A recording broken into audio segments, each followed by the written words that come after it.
welcome to Daniel Vacanti and Prateek Singh.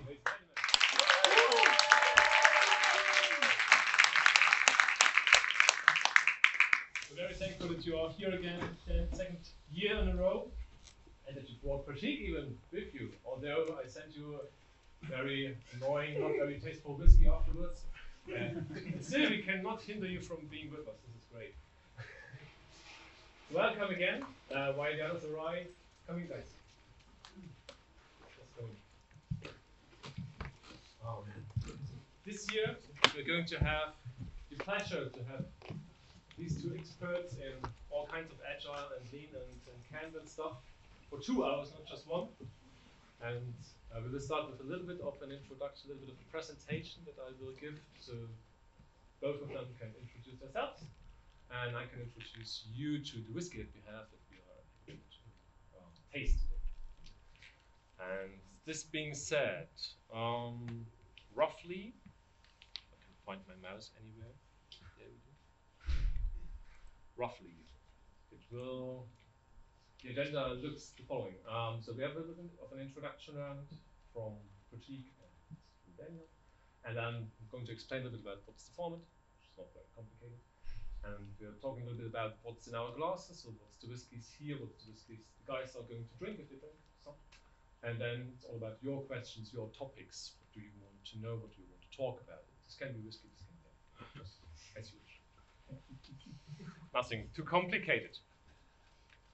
And this being said, guys, although we cannot see you because we now see the presentation, which is just might to tell us a little bit about you. Whoever wants to start. I'll go. All right, fine, Dan. Yeah, I'm Prateek Singh.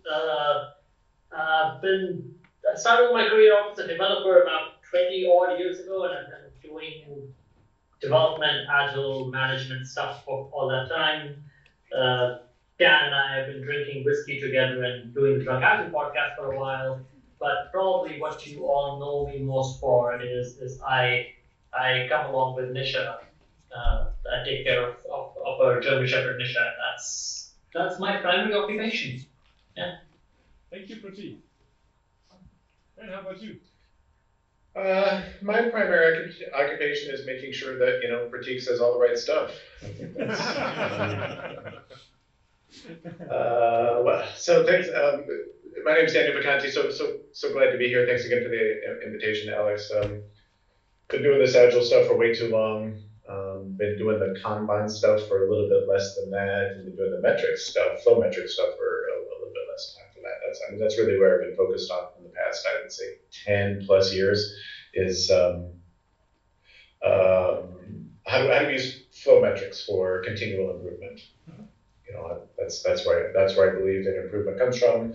That's why I believe professionalism is all about, constantly improving. So that's really what my passion has been, and that's really what I've been focused on. So really happy to be here and looking forward to the conversation. Thank you very much.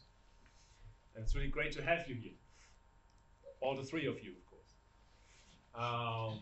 And yes, it's clear that we will talk about whatever is on your mind. So you are here, you're the ones who are asking questions about agility, flow, metrics, as Dan said, Kanban, whatever keeps you busy, whatever keeps you thinking, you can talk about whatever you like. Also Kanban stuff, maybe even some Scrum stuff, maybe not too much. But whatever was on your mind. And while we do so, we will enjoy a glass of whiskey, maybe two. And the first question is to you guys, so what's in your glass? Do you drink one or two with us together?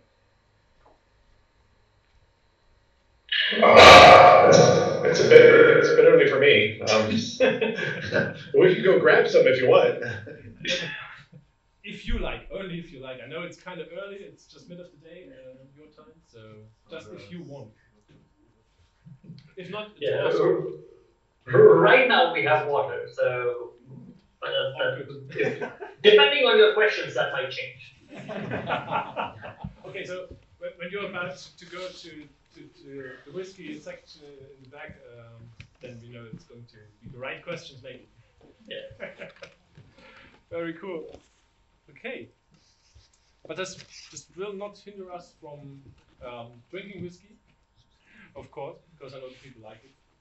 And last year I brought you one Italian whiskey from the only Italian distillery that we have that I know.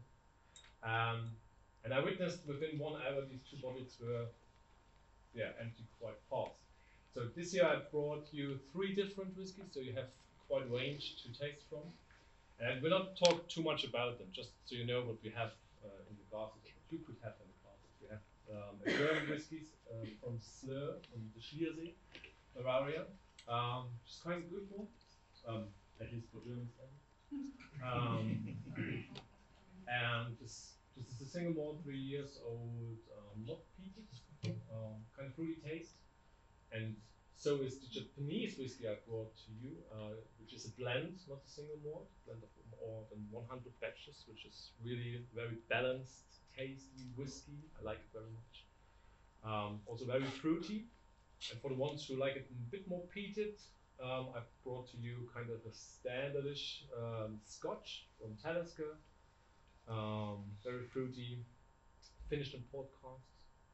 And yeah, originally I wanted to have an American single malt, but I was not able to get my hands on, which is really good. So if you ever come across Corsair Triple Smoke, then try this one. It tastes really, really heavy cherry taste, really, really good. I like it very much. Is there a question? Yeah, I've got no idea about whiskey, but what's peated? Guitar. If you taste the whiskey and it tastes like coal, then it's peated. Rough. The feeling if you bite, you really bite on a piece of coal, then Pretty sure peat. Yeah. Peat is dug out, used for fuel. Yeah, if you taste whiskey and it makes you want to throw up, then it's peated. You can already tell that Dan is not a friend of peat. And it's also the reason why I would recommend, if you want to taste it, choose it as the last whiskey. Okay? Because if you want to taste the peated whiskey, you will not taste anything for at least 2 days. Okay? So try this one last. The other 2 you can start with in whatever suits you, in whatever order it suits you. I like them all. I drink them all. So give it a try if you like. Julia will assist me today. And whoever wants to have a whiskey, just go to Julia, take a glass. Easy. Because you know something about water. And Julia will pour you some whiskey in the glass, so you do not help yourself. And if you like, there's a glass with water as well. If you like to add 1 or 2, if you like to add 1 or 2 drops of water, just to experiment a little bit and to see how this changes the taste, you can do this as well. It's not a must, it's just something you could do for yourself. Okay? Any questions to the whiskey section? We only have like 20 glasses again, so not everyone might have a glass. But we also have like 3 seats, so you might be lucky. You good to go? Great, thank you. Then you can help yourself. That'll go easy.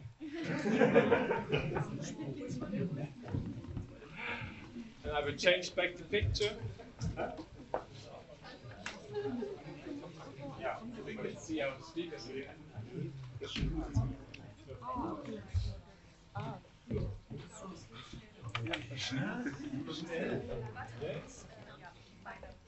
Just gonna take like a short moment now for everyone to So Alex, all of those are sherry caskeys, sherry whiskeys? All of those are sherry whiskeys? No. One is a port wine. Well, I mean, I guess maybe we should say all of them are not bourbon casks. All of them are bourbon cask first fill. And no, the Japanese one is just a first fill. It's not mature. But the German one and the Scotch are mature. And they were in bourbon casks, but not the first bourbon cask. The difference in America is regulated by law that you need to have the first fill first cask before you put the whiskey in. And in Scotland, for example, as is in Germany as well, there is regulation that you need to second and third verbal causes. So pre-buy your first verbal cause to Well, one's a sherry finish, the other's a port finish. Yeah, one is sherry, But the other one is port wine. but the Japanese one is just a bourbon. No, the Japanese one is a blend out of 100 different whiskies, Japanese whiskies, which is really like Japanese do regularly. They try to craft whiskey and not to mature it. Okay, so any of those could be sherry, right? Any of those. Could be anything, but I Okay. guess it's just a guessing. I guess this is all of them are Japanese whiskies, which means they are distilled and dilettantisch, aber in ja. Japan. Ja, das schmeckt am besten in der Körpertemperatur. Also by regulation. Genau. And Und all das that you can macht find out about this merkt whiskey diesen Unterschied im Geschmack. Yeah, Nicht bei jedem, crafted out of over 100 different whiskies. Also grain whiskies, and they don't tell you really. Muss man ja eigentlich zweimal trinken, einmal so und es lohnt sich dann auch manchmal, wenn man sagt, jetzt mir zu stark, zu heftig, dann einen Tropfen Wasser reinzumachen, weil das mildert den Whisky total. Das macht ihn viel weicher. If you not know the concept, I highly recommend to try it. These out of Tennessee, but it's a bit peaty. If it has the word smoke in the title, then I almost certainly will not try it. Yeah, I will not. It's named triple smoke. You know, you know that whiskey aficionados believe that peat actually hides the true flavor of whiskey, and that proper whiskey should not be peated. Just saying. I'm just saying. Just throwing that out there. I don't care too much because I drink them peated and non-peated. People discriminate. All right. Last glass again filled. Good.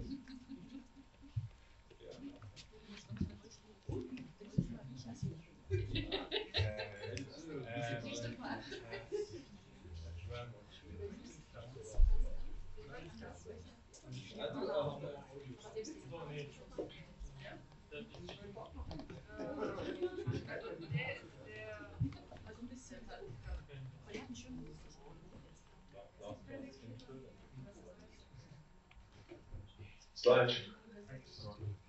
I wanted to say that. Sorry. Cheers, guys. No, we don't say cheers and we don't say salute. Dan, how do we say in Scotland? Well, if you want to be 100% correct, it's slàinte. Slàinte. But most people say slàinte. And if you want to be one of the cool kids, just say slàinte. Slàinte.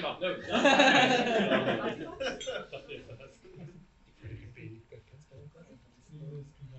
Enjoy your whiskey, and there you go with your questions. I don't hand out the mic. We try it with camera mic here. Let's see how this works out. So whoever has a question, just let me know. Hand the word over to you. Questions, ladies and gentlemen. What do you want to know? What do you want to talk about? Anything. Maybe to start with a general one, what's your standing towards Scrumban? It's a common topic which arises again and again. So I would be interested in your point of view. Thank you. You want me to take that one, Prateek? Yeah. So I guess if I can, I want to ask a question back to you. The classic consultant trick, right? I'm not going to answer a question. I'm going to ask you a question. When you say Scrumban, do you mean, which of the following do you mean? Do you mean just an arbitrary mixing of Scrum practices and Kanban practices? Do you mean the principles outlined in Corey Lattis's book from 2007, 2008? Or do you mean something else? Because, to differentiate, I mean the combination of the Scrum events and artifacts with the flow principle of a Kanban board, and pulling in tasks instead of planning a sprint, because there is unplanned work coming in on a regular basis. And yeah, so without estimation, for example, there would be more like the measurements or metrics used for a Kanban board, but we still like use the events that Scrum provides. Is that answering your question? That's wonderful clarification. Thank you very much for that. That's exactly what I was looking for. I'm going to let Prateek speak to the Scrum side of things.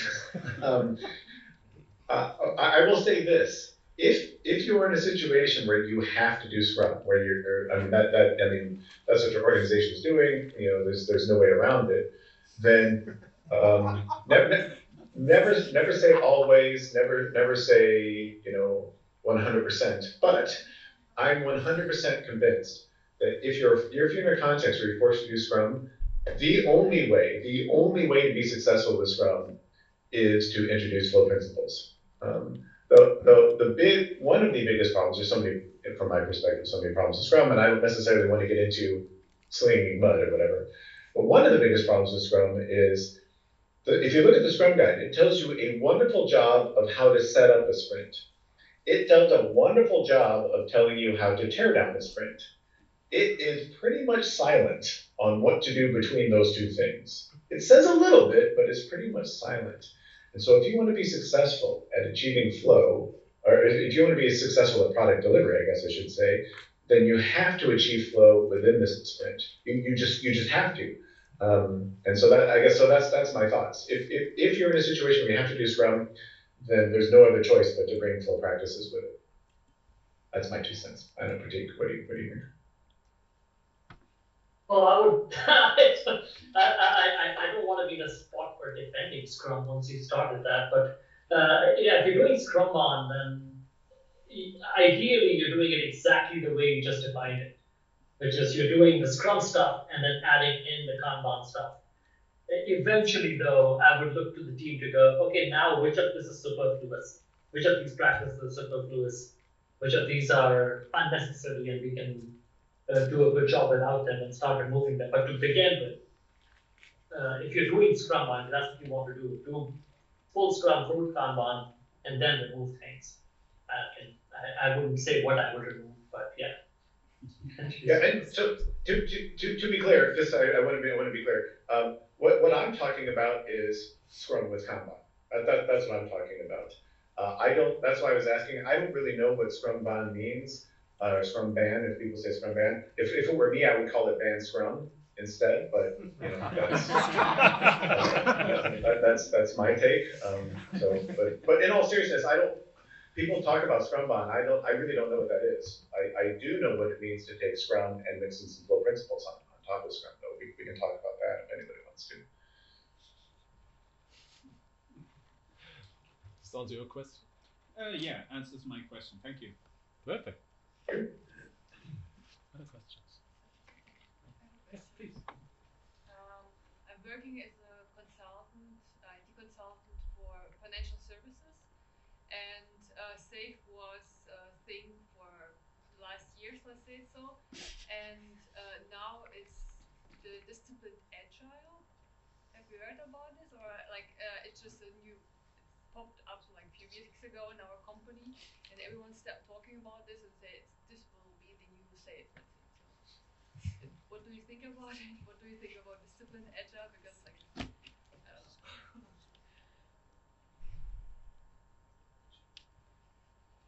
Yeah, I know very little about discipline Agile. And unfortunately, I know more about SAFe, but I know very little about discipline Agile. It does seem like it takes people a year to 2 years to go, okay, SAFe's not working for us. And it's like the cycle time of that is about 2 years, because I think it takes a few PIs to realize that you're not getting what you want to get out of it. But I really don't know enough about discipline Agile to comment on it. If it's lighter weight than SAFe, I would say anything lighter weight has a better chance of succeeding than something heavier weight. So if you're shedding some practices and that's helping you, I hope it does help you, but I'm really not educated in this for that to say anything about it. Dan, do you know much about that? I know just so discipline. I don't know much about it itself. I do know a little bit about the history. Discipline Agile's been around for years. I want to say it's going back 10 years maybe. Mm-hmm. I mean at least seven or eight. The only other real thing I know about Discipline Agile is it was acquired by PMI, Project Management Institute, which when that happens, I don't know if anybody knows about the Project Management Institute. It's a big thing in America. I'm not sure that it's such a big thing in Europe. Maybe it is. I don't know. But I'm generally I don't want to sound negative all the time, but I'm generally skeptical when the PMI takes over anything. But those are the things I know. I know it's been around for a while. I know the PMI has got it now. I don't know that I've ever heard it characterized as the next big thing. I don't think I've ever heard that. So I'm sorry. I wish I could say more. We've reached the limits of my knowledge on that. I would say you can look forward to next year doing less. Yeah, exactly. Right. I wish less was not a special word, like a keyword. I wish you could just tell people, hey, just do less. Just do less of whatever you're doing, and things will get better. But unfortunately, it's not. Mark? Daniel, I slightly get the feeling you don't like Scrum. Still, just slightly. It's just slightly.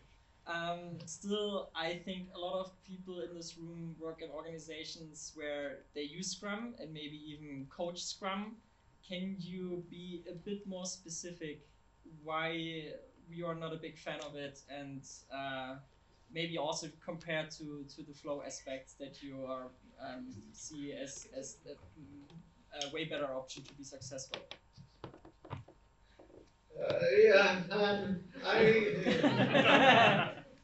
I will say this. I mean, I was actually, believe it or not, I was actually a pretty big fan of the 2017 version of the Scrum Guide.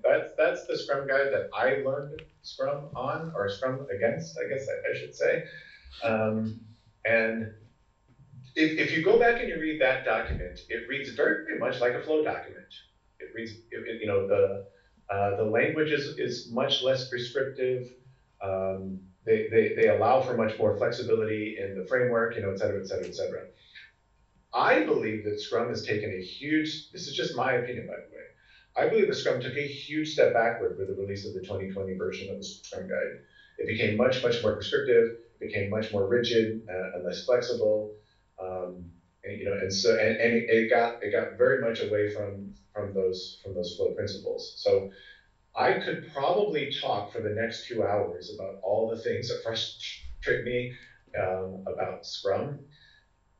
And I'm trying to think of a good way to distill that down into 30 seconds or less. And I guess I'm just gonna steal Prateek's thunder here, because he's probably gonna say this. Because I think Prateek said it best when he said this. If you go back and you read the Agile Manifesto, go back and read the Agile Manifesto from a lens of not knowing anything about Agile. Say, hey, I don't even know what this word Agile, I've never even seen it before, right? And go read the Agile Manifesto. And then, immediately after that, go read the Scrum Guide.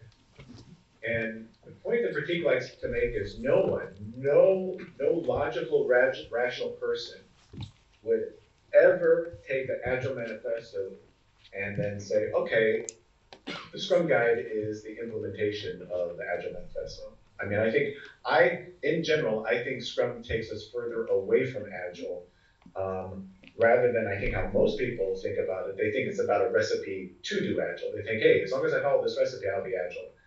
And I think most of the principles in the Scrum Guide actually prevent you from being Agile, rather than getting you close to Agile. So, like I said, I was very, very happy. I just want to be clear. I was very happy with the 2017 Scrum Guide. I was really, really happy with the path the direction that Scrum was headed down. All of that momentum, I think, was lost with the latest release of the Scrum Guide. So I don't know. I don't know if that, Prateek, do you want to add anything? I don't know if. Yeah, I'll steal your line, and since you stole mine. Scrum makes, as Dan says, Scrum makes a lot of sense as a response to waterfall. It makes a lot of sense, you know, instead of doing all this long-term stuff, do everything in 2 to 4 weeks or whatever and get feedback. But now that we're in a space where we can continuously test, continuously deploy, continuously deliver, where AI learns at the speed of multiple feedback cycles per second, I think this cadence or time box based feedback cycles has become obsolete. I think it's time for us to move past this time box based stuff. We were having, actually, Dan and I were having this discussion yesterday. There was a point of time when Apple's biggest product was iPods. And Apple realized that in order for them to thrive, they need to kill off the iPod and focus on the iPhone. They need to go, the times were changing, even though iPod was making them $9 billion a year. They decided they're going to kill that off and move to iPhones. Similarly, I believe for Agile to thrive, even though Scrum has been super successful, it's time to kill that off and move on to things that provide us faster feedback cycles and more direct customer contact. It's not that Scrum's been bad for us. I think it's time to move on. Help you? Okay, yeah. Okay. And there was a question back. One question, if I can take us out from this topic again, take us back to Kanban and SAFe, because we heard we have some experts there. So how would you recommend like using Kanban and SAFe? Because at the moment, usually basically everybody's using Scrum and SAFe, right? So how would you recommend using Kanban together with SAFe?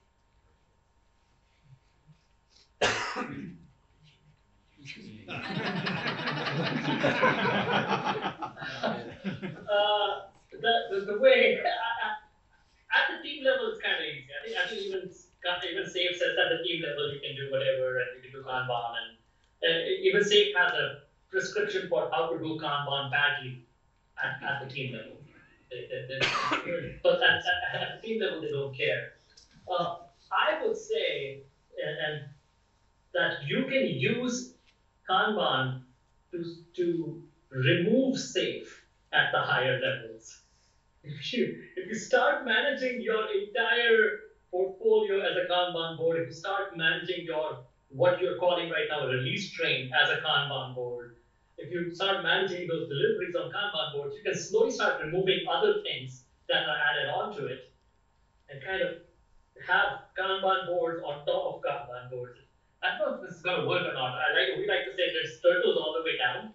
You can have Kanban boards at each level, team, whatever your teams are grouped as, domains, organization, and kind of apply the exact same principles that we apply on Kanban teams at the team level on every level, and essentially use it as a Trojan horse to supplant the extra practices of SAFe. Dan, anything to add there? Yeah, I went to kind of half of a SAFe training once, so it's difficult for me to speak about SAFe because, and I think that training was, what is it, 6 point something now, and that training was 4 point something, was 3 points, whatever it was. And every time I see that SAFe diagram, you know, the eye chart or whatever, my head hurts, and so I've never truly understood SAFe. I don't mean that to be either good or bad, right? I'm just saying, just in full transparency, I've never understood SAFe, so I don't know that I can really speak with any intelligence to it. So, but anecdotally, I believe there are probably, dare I say, better ways of scaling. And maybe somebody on this call has written a book about some better ways of scaling, maybe somebody has done it.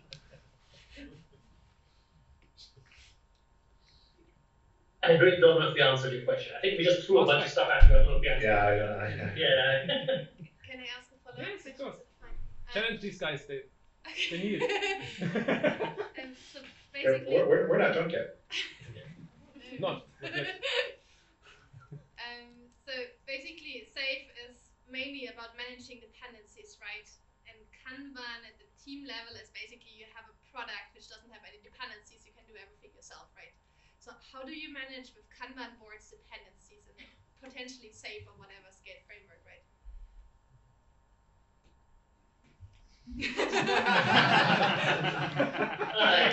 You wrote a whole book on this. You should be I wanted you to answer first so I could correct you, but so here's the fun part about Kanban, because I'm going to take the train all the way around. I'll take a little bit of time with this one. The fun part about Kanban is if you read the Kanban guide, or if you even talk to Dan and I or any of us, the principles that we talk about, we really don't talk about those only at a team level. Everything from a Kanban board, everything around flow, it is completely independent of context. The same principles that apply at the team level can apply at multi-team boards as well. Those multi-team boards, as you were saying, that's where it becomes more interesting because now Team A has something they're working on which is dependent on Team B's work. And Team B's work is dependent on Team C's work, and you start seeing these dependencies. That's, in my opinion, the simplest way to see and manage dependencies is put them on a board so you see them actively. Because dependencies start showing up even after you've done planning and all that, they just start showing up. What Dan and I like to say is the best way to manage dependencies is to eliminate them.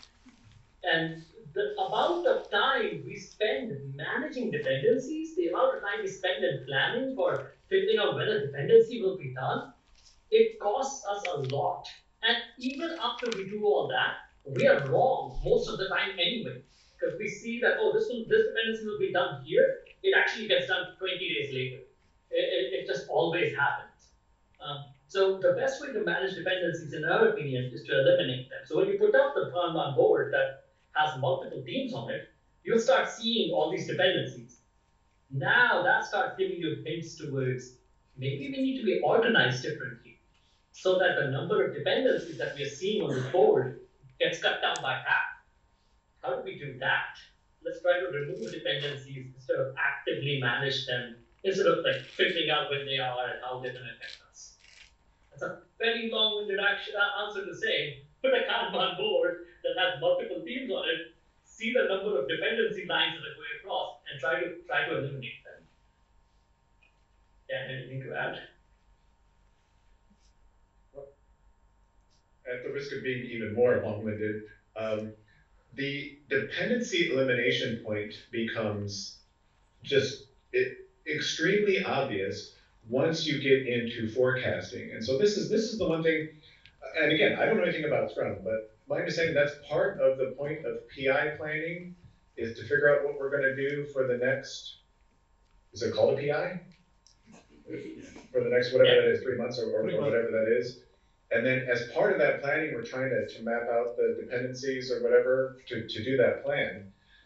The thing is, if anybody knows anything about, say, like Monte Carlo simulation or whatever, if you were to try and take that stuff and shove it into a Monte Carlo simulation, one of the things that you'll quickly understand about these dependencies is they don't quote unquote scale linearly, right? They scale exponentially. And what I mean by that is it doesn't take you too many dependencies to get to a point where you've got like a single-digit % chance of being right. And that's what Prateek's talking about. The problem with mapping out these dependencies is all you're doing is proving how wrong you're going to be. You know, the more dependencies you have, the less chance you have of actually being right. And so that's why dependency elimination rather than dependency management is so important. I guess that's my frustration when you hear about all these frameworks talking about dependency management. Dependency management gets you nowhere. Gets you absolutely nowhere. If you want to talk about, you know, true improvement, you have to eliminate those dependencies to increase your chances of being right.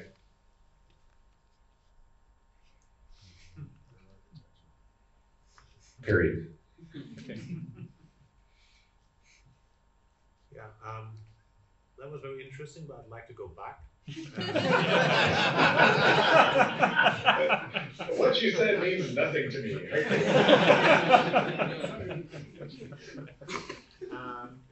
So you basically said like you don't like Scrum, which is okay. I don't know much about it. And you're saying okay, the feedback cycles are not quick enough to give us the answers we need in future. So what do you think is? Sorry. That one. Your question was breaking up quite a bit. I didn't quite hear it. Could you?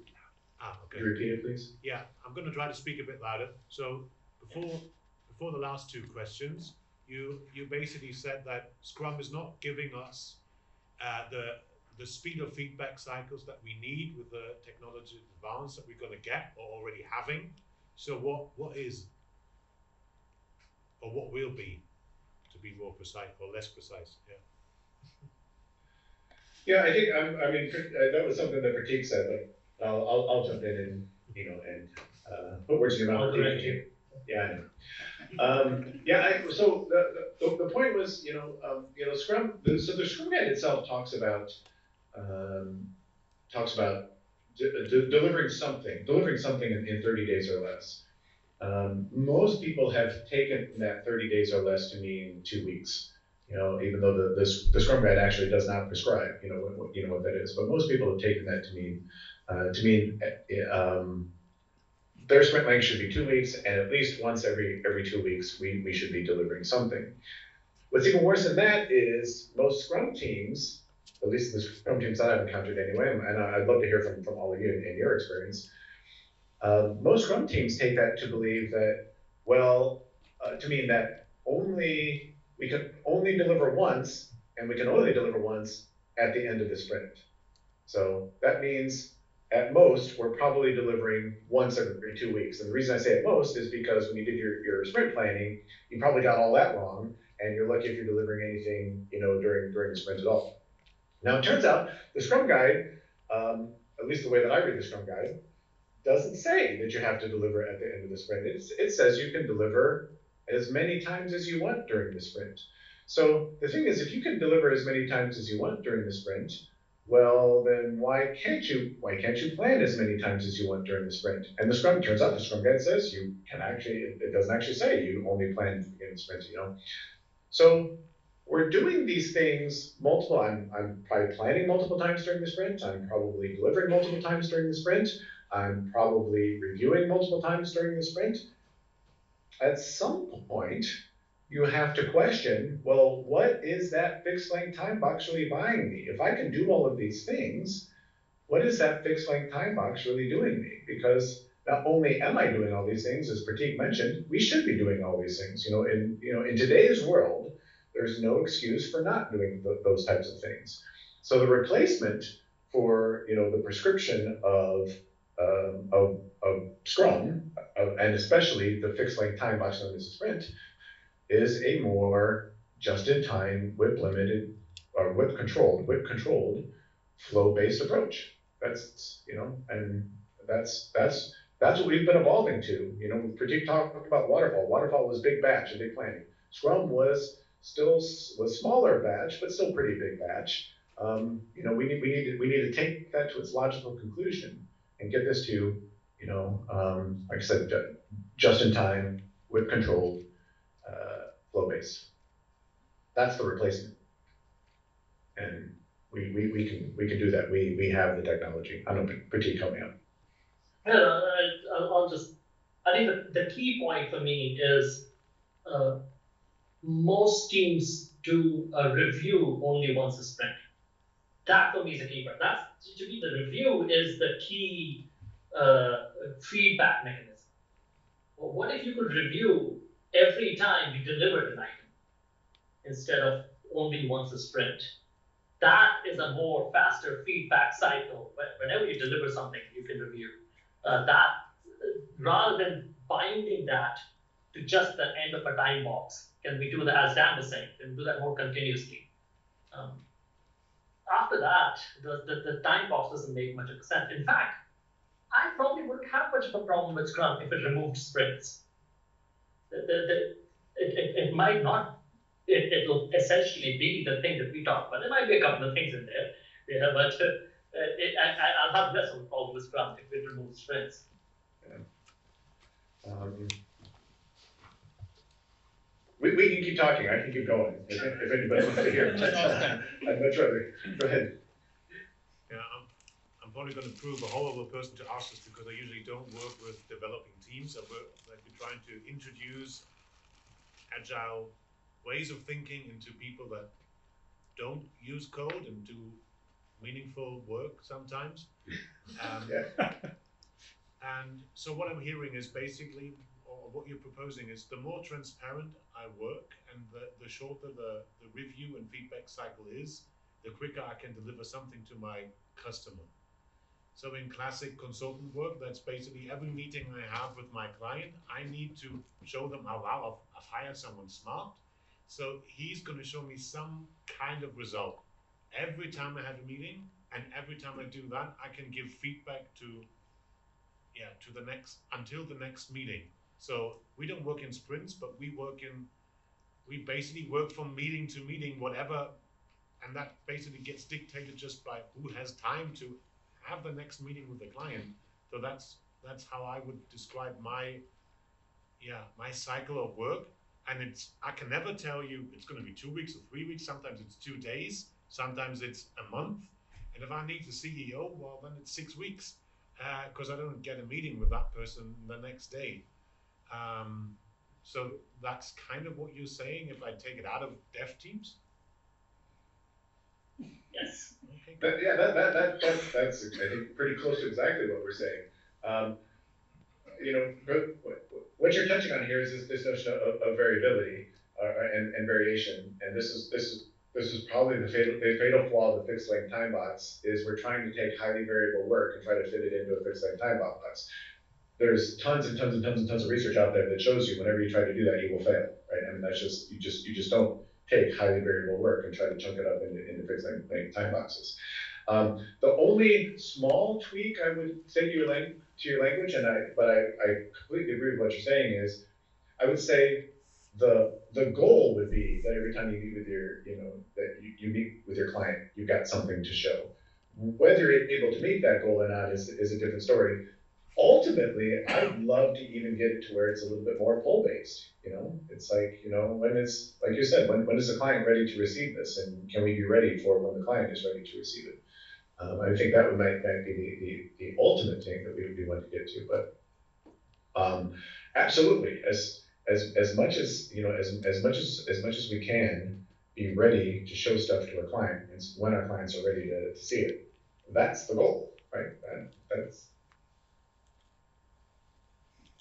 it's one thing I just have to say. There's one thing I was going to say in the last answer, but I was speaking too much, and I'm speaking too much now. But I'm going to say it anyway.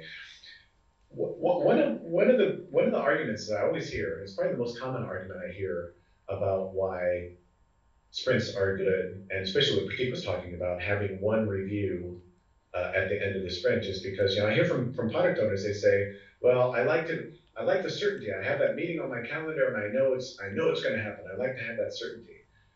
And my response to that is it's a frustration of mine, so I apologize for the anger that's probably going to show through here. But if you're a product owner and you're not ready to review something whenever your development team is ready to review something, what are you doing? Right? I mean, why do I have to wait 2 weeks to get time on your calendar? Honestly, what are you doing? Important meetings with your boss. What's that? You've got important meetings with your boss. That's why. Yeah, you're right, because that's more important than delivering value. It's just it's just like I said, I apologize, but that kind of it just makes me so angry. People use that as like a legitimate excuse, and I don't understand the logic of that at all. and to pile on that, the point of the review is not to deliver value. The point of the review is to get feedback, so that you can learn and deliver better value next time. So it's essentially a learning mechanism. So just as the person who's asking the question was saying, if you can learn faster, if you can learn every time you have this meeting, every time rather than waiting for a 2-week or a 3-week time box to learn, well, you're probably going to win that race. Everyone asks us about AI and stuff, and like this point, that's what AI does. It learns as quickly as it can. We can learn as quickly as we can as soon as something is ready to provide us a learning opportunity. That's what we should be doing. Right, and the way it does that learning, I've been actually looking into this past couple of days. The way it does that learning is by chunking up, the size of requests into whatever that optimal size is based on that context. It doesn't say every time somebody sends me a request that I'm always going to tokenize it into 1,000 character chunks, right? It doesn't say that, right? It tries to find that what is that ultimate optimal sizing for doing that. Makes sense. Yeah, makes sense.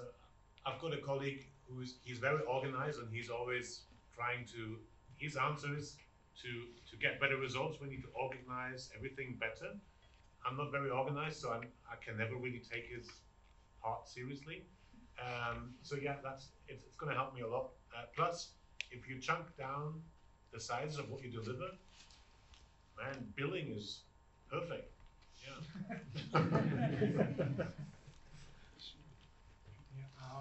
I would like to change the topic a little bit again. Let's stick for now with a Scrum team. And the question then would be, what should be the best metric to use if the team is performant?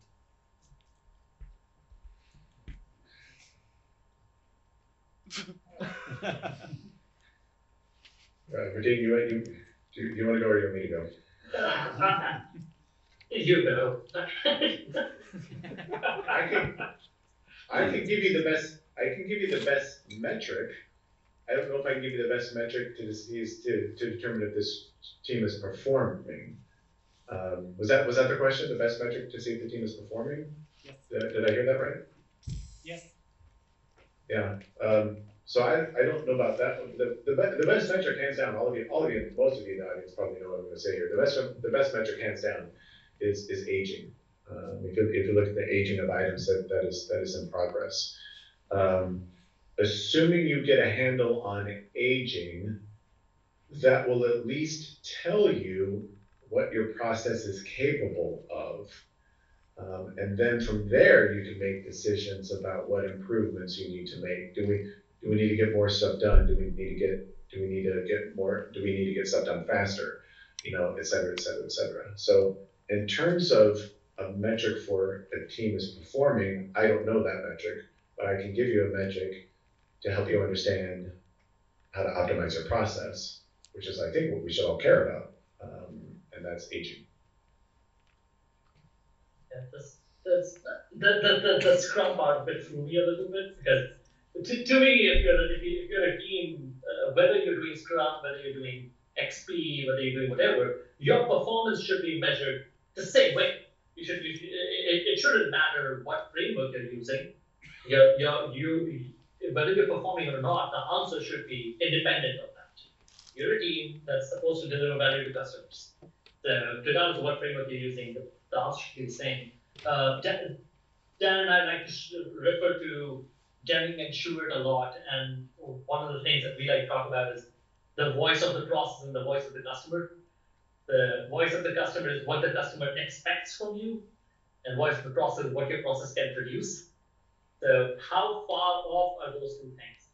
If the customer's expectations are that you can get me something in 10 days from now, and your process is capable of producing those in 14 days, well, something's off. Let's figure out how we can improve to get those two in line. Can we change the customer's expectation, or can we change the process? The voice of and the same applies to quality. Customers expect X level of quality, you're delivering Y level of quality. How do we bring those more in line? Regardless of the framework you're using, in my opinion, the only way to measure a team's maturity and performance is how far off is the voice of the process from the voice of the customer. Makes sense. Thanks. It's not story points. For all of you who are waiting to hear the word story. Only if they're normalized. No, teacher. Yeah, we got that question. Is that somebody help me out? Is that really a thing in SAFe that you normalize story points across teams? Is that really how it's done? No. No? Okay. It's only if you start completely new teams and you have no reference, then SAFe suggests that one way to get to like some velocity is to use normalized story points at the beginning and then move away from that as soon as possible, basically. Okay. Michel was first. So It's better. On this, yeah. Lucas. yeah, a colleague of mine said implements and story points are based on the same idea. What do you think? Any question? Sorry, I'm sorry. I didn't hear it. What was the? So Say it again, please. WIP limits and story points are based on the same idea. Oh yeah, okay. I think that's you. I'm not touching that one. Let's talk about the idea and ignore both WIP limits and story points for a bit. The idea, I believe, and tell me if I'm wrong, the idea is that for a limited point of time, we are not going to overburden the team. Essentially, we're going to help the team be able to focus on things so they can get that work done. In the story point world, that is done by saying our velocity is 30, so we will add up these story points, and if it's up to 30, we will not take work more than that. So let's limit the burden on the team. In the WIP limit world, the way we do that is to say, at any point, we've got 10 people on the team. At any point of time, if we have more than 4 things in progress, our team starts getting overburdened. So let's only have 4 things in progress at any given point in time. Now, there's other reasons to have WIP limits, but we won't get into those. But so far, those two things sound similar. The philosophy is similar. The big difference, there are multiple big differences. The big difference is, just as we were talking about everything else earlier, instead of talking about a time box, we're talking about continuous. WIP limits help you do this on a continuous basis, on an every day, every hour basis. We will not have more than 4 things active, so we can focus on these things. The story point, story count you would have all 10 stories active on day 1. It will allow you to do that. Now, that's just one difference. The bigger difference is that story points are not mathematical values. You cannot add story points. It's like small and medium. You can't add small and medium. You can't add 2 smalls and come up with a medium. Story points is, you cannot do math with story points. They're not real. They're not actual mathematical values. You just cannot do math with them. Somehow that got lost just because people started putting numbers on this thing. If we were using animals, like a giraffe for a large thing, a dog for a medium-sized thing, we would never say, oh, we add a giraffe and a dog and we come with an elephant. We would never say something like that. I don't know why, just because we put numbers on it, we started doing math with this stuff. Yeah, anything to add? For me, WIP limits comes down, the reason why they're different is WIP limits comes down to Little's law. And when we talk about queuing theory, we're talking about real, tangible, physical things. That's what we talk about with queuing theory. Story points are not real, tangible, physical things. They're made up, arbitrary, fake numbers, And so to me, that's why they're different. WIP limits, queuing theory applies. Story points, nothing applies. Thank you. Yeah, talking about Kanban. Speaking from your experiences, what are some of the common misconceptions or traps you've seen teams falling into, organizations, when they're about to introduce Kanban? Maybe switch from Scrum or whatever framework they use currently. So many of these. I'll start. I can take this one because this is an easy one. Prateek, I'll take it. I don't know if all of you figured this out, figured out the pattern. I take all the easy questions and Prateek takes all the hard ones. So biggest misconceptions. First and foremost, Kanban is just about having a board. As long as I've got my work on a board, I'm doing Kanban. Not true. In Kanban, things can take as long as they want. Because I'm visualizing, I got it on the board, and because I'm not doing time boxes, then I can pick something up, and it can take as long as I want. Not true in Kanban. Kanban's only for support teams. I want to do the slow stuff, but complex product development work, I have to have something like Scrum. Not true. Every Kanban team I've been on has been product development. It hasn't been support. Prateek, jump in, but Prateek was some. I don't need. I cannot do anything that's in Scrum. You absolutely can.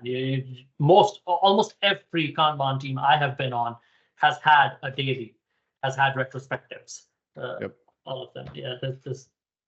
Oh, because I'm doing Kanban, I have to have a WIP limit on every single column. That's not true. Yeah. Usually, the best way to start is to have a kind of global work in progress limit across your whole board. Yeah. That's another common misconception. I have to use classes of service. Oh dear God.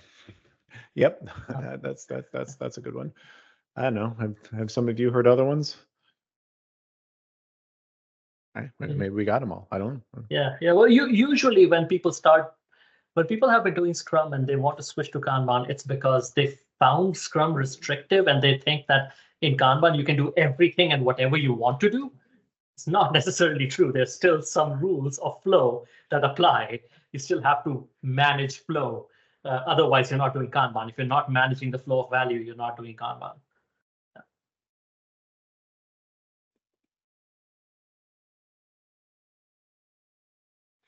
Kanban's a terrible name, by the way. If anybody has any good ideas for something that's, I don't know, how does the word Kanban translate well into German? I don't know, but I mean, I'm constantly on the lookout for new names. It's just a terrible name to describe what we're doing. But flow is not much better. So.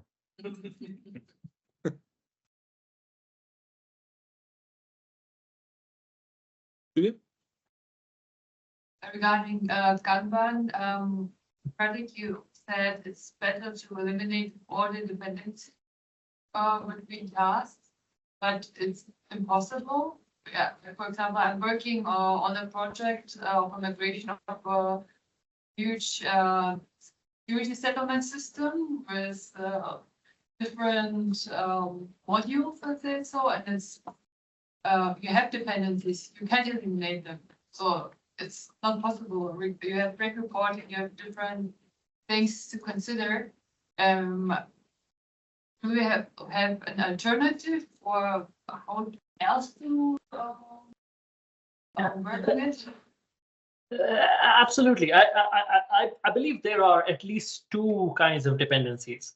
One which we have imposed on ourselves based on our org structure. We've decided that our teams will be 8 people or less.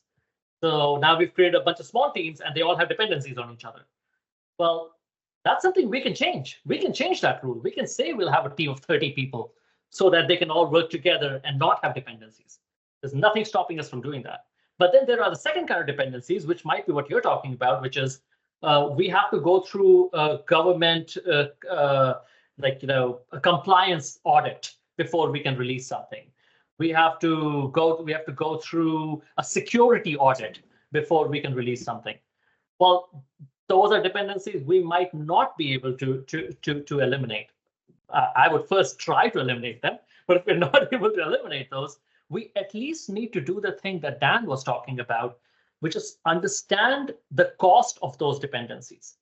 If we are able to run something like a Monte Carlo simulation and see in the presence of these dependencies, this is how much it costs us to deliver things.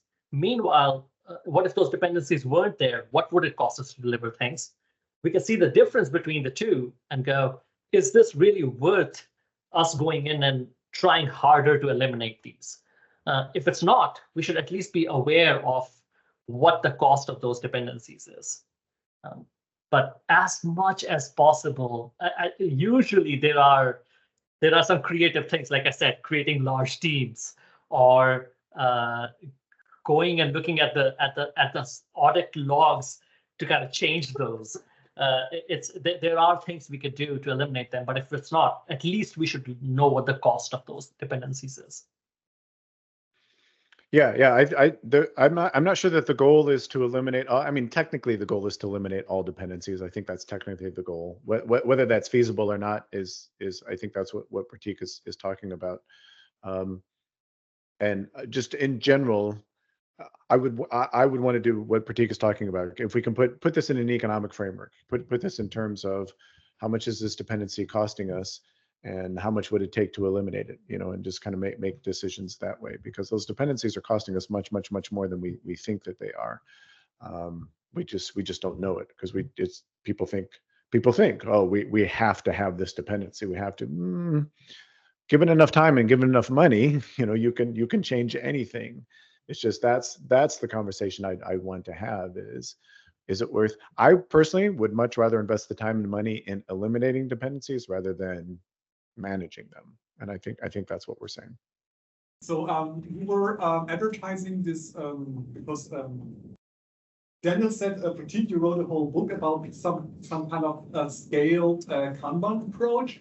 I was thinking, well, is that more of a proposal, like that's what we should try, or would you say there are really inspiring success stories already out there where, like, I don't know, even a large organization tried it and really succeeded with it and really showed, yeah, it's a better approach compared to something else?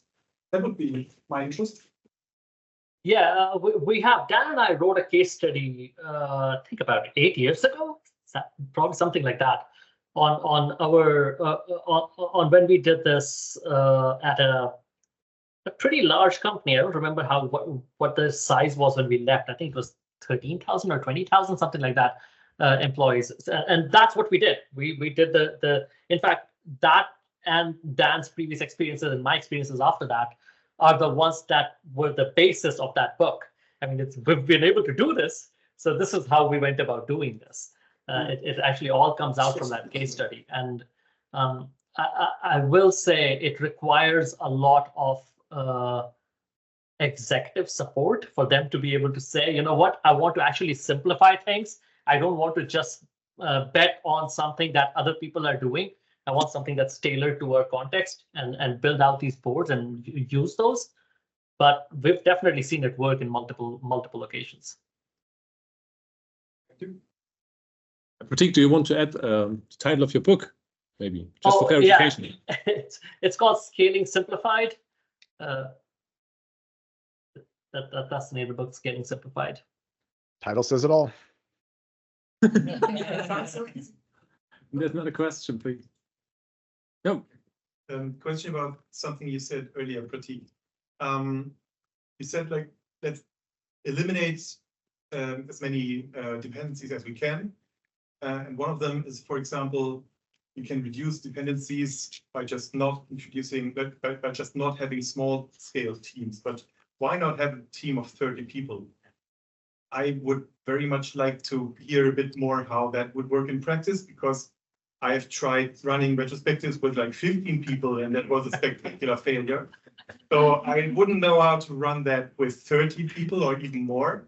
So I would like to get more practical advice on that, maybe. Can I take that one? Yeah. I was going to throw it to you anyway. I was going to throw it to you for the first Kanban team.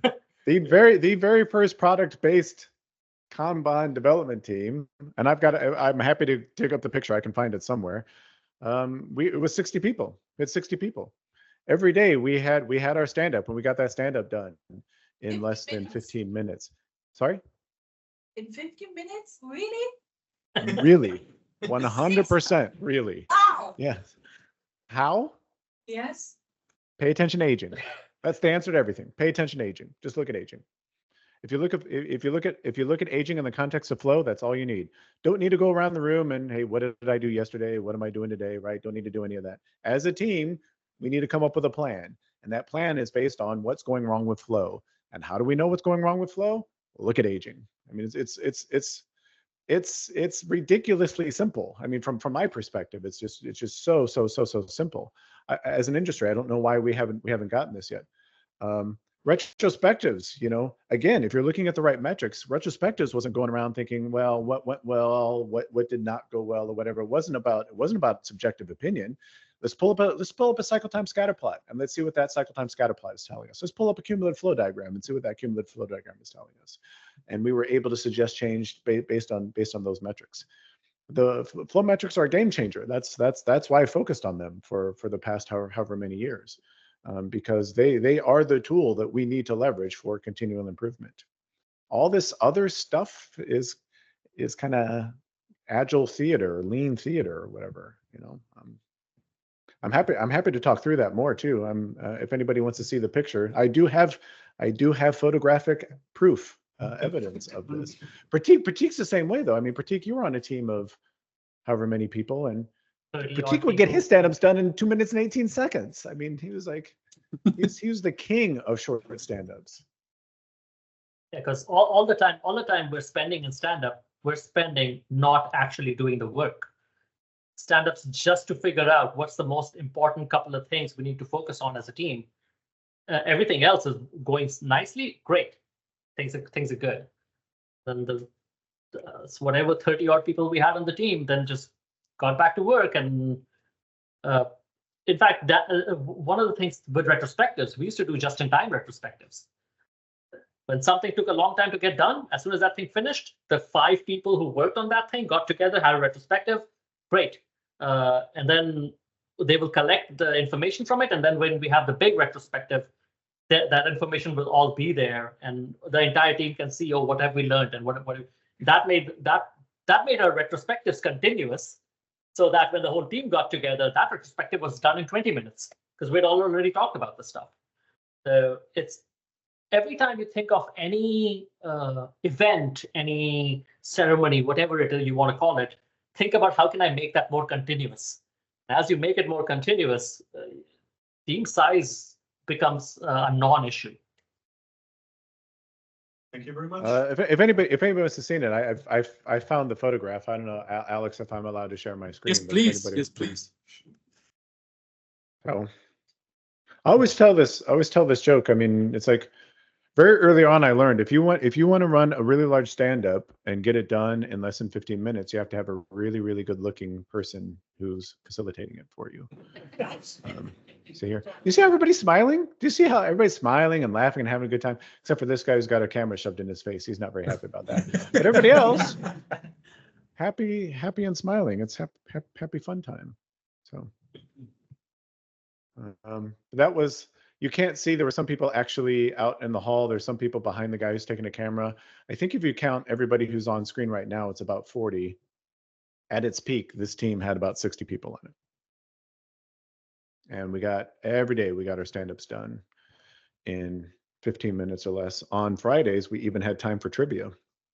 We would do, and we do some trivia. Could you explain aging? Could I explain aging? I don't know if I could, but Prateek could.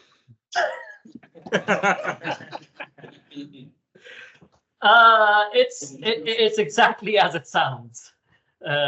It's from the time something started, how long has it been? So it's like your age, as a human's age, is from the time I was born, how long has it been? Similarly, an item's age is from the time we've said, okay, we've started work on this thing. We've considered this thing started. How long has it been?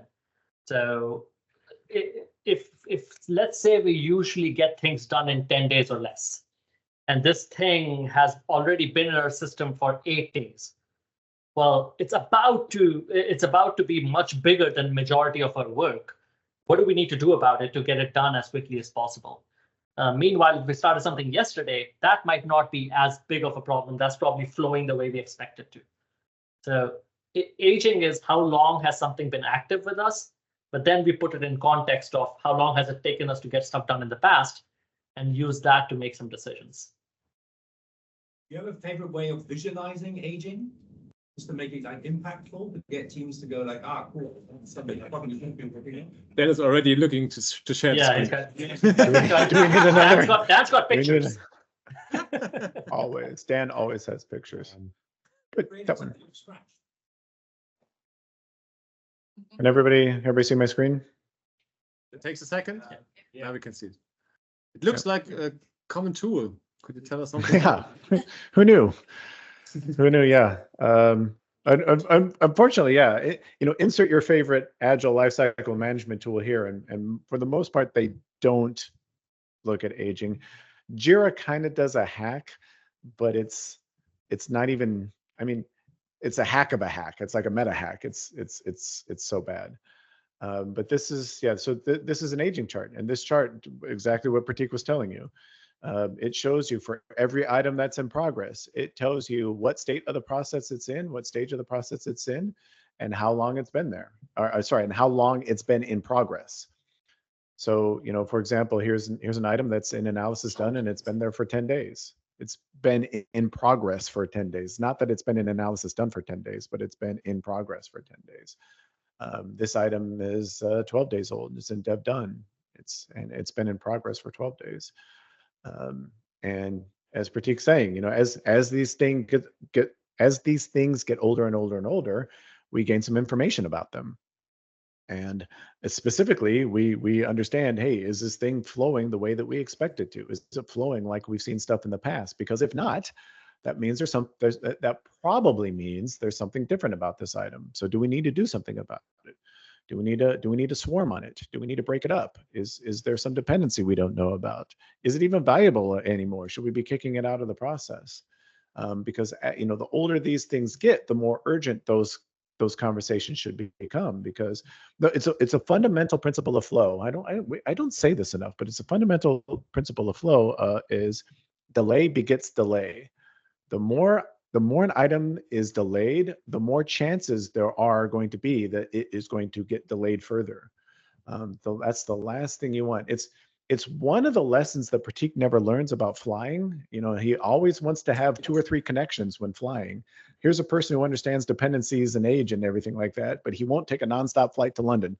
I'll never understand this, right? He understands this better than anybody. But delay begets delay. I don't know if anyone's ever taken a flight where one of your flights has been delayed. And so what happens if you're connecting, right? That flight gets delayed, and now all of a sudden you miss the connection for the next flight. And so you miss the connection for the next flight, and so you got to try and get another flight. But now that flight gets delayed, and it just kind of multiplies itself. So this is why you look at aging. Question, please. Yeah, if you want to make that example in Germany, you just talk about the Deutsche Bahn. Yeah. Works the same way. I've changed strings, so I can change the topic again. So, like I said, I usually work with non-IT based teams, and they usually have a lot of stuff to do that they work on it somehow, and then I get to work with them, and then they get an extra project on top, which some of them like, some of them don't, and then they also get the task, okay, so this new project, because it's important, we're going to do it agile. And then we introduce some kind of mixture of what you talked at the beginning about, some kind of mixture of Scrumban, flow, something, which is probably not in any book. But the problem is basically they only get like maybe 8 to 10 hours a week to work on that project.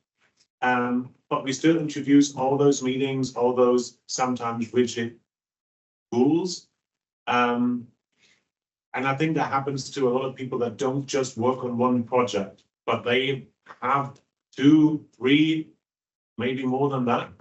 Do you still think that the Agile framework, whatever you take, is still feasible for that? If you don't just work on one thing, but you work on 2 or 3?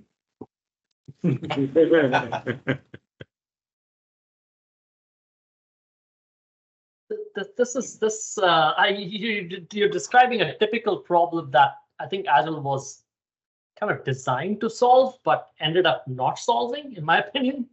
But what you are really talking about is a problem of flow, that we cannot get all these different things to flow to the end because we're working on all these different things. How do I make sure that even if I am assigned to 3 things, I am only working on one at a time and getting that done and then picking up the next one? That's getting things done is more important than getting things started. So how do I enable people to finish things rather than start things? That's why people think WIP limits are for all kinds of different reasons. That's the primary reason for a WIP limit, is to say, how do I help people to finish work and not start the next thing? If you finish it, then you can start it. So in that kind of a situation, fine, you can work on that project work, but can we break that project work up into smaller bits so that I can finish something, pick it up, finish the next thing, and then pick it up? This way, we can actually make progress on these things rather than bounce around it. Everything else, as Dan was saying earlier, is agile theater. Get flowing value through and getting it to finish is the only thing that really matters. Everything else, as you said, the meetings and all that that get in the way, that's just agile theater. How do we manage the flow of work? Yeah. I feel there's still a struggle. There's a question coming. Yeah. Well, it makes a lot of sense what you say. However, I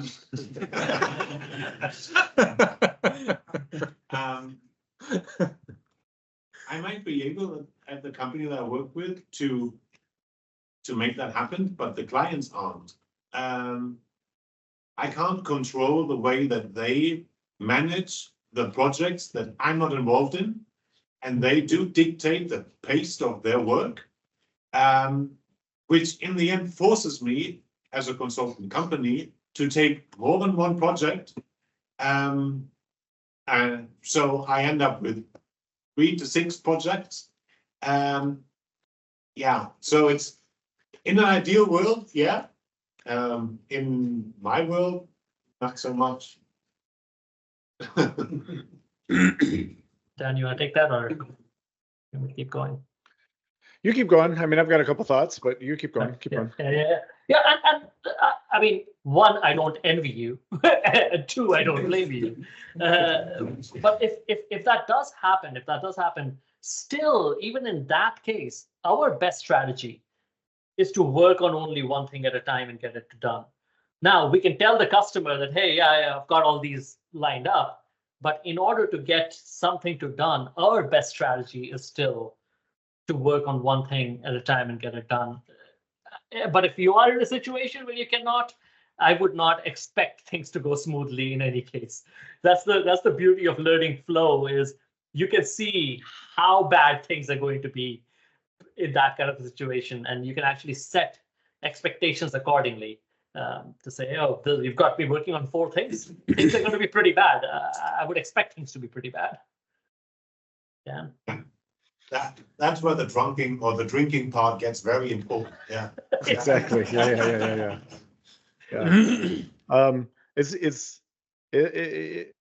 It's easy for me to sit here on a remote call. What am I, 4,000 miles away to say some of these things? It's much harder to put some of this stuff into practice. I don't doubt that at all.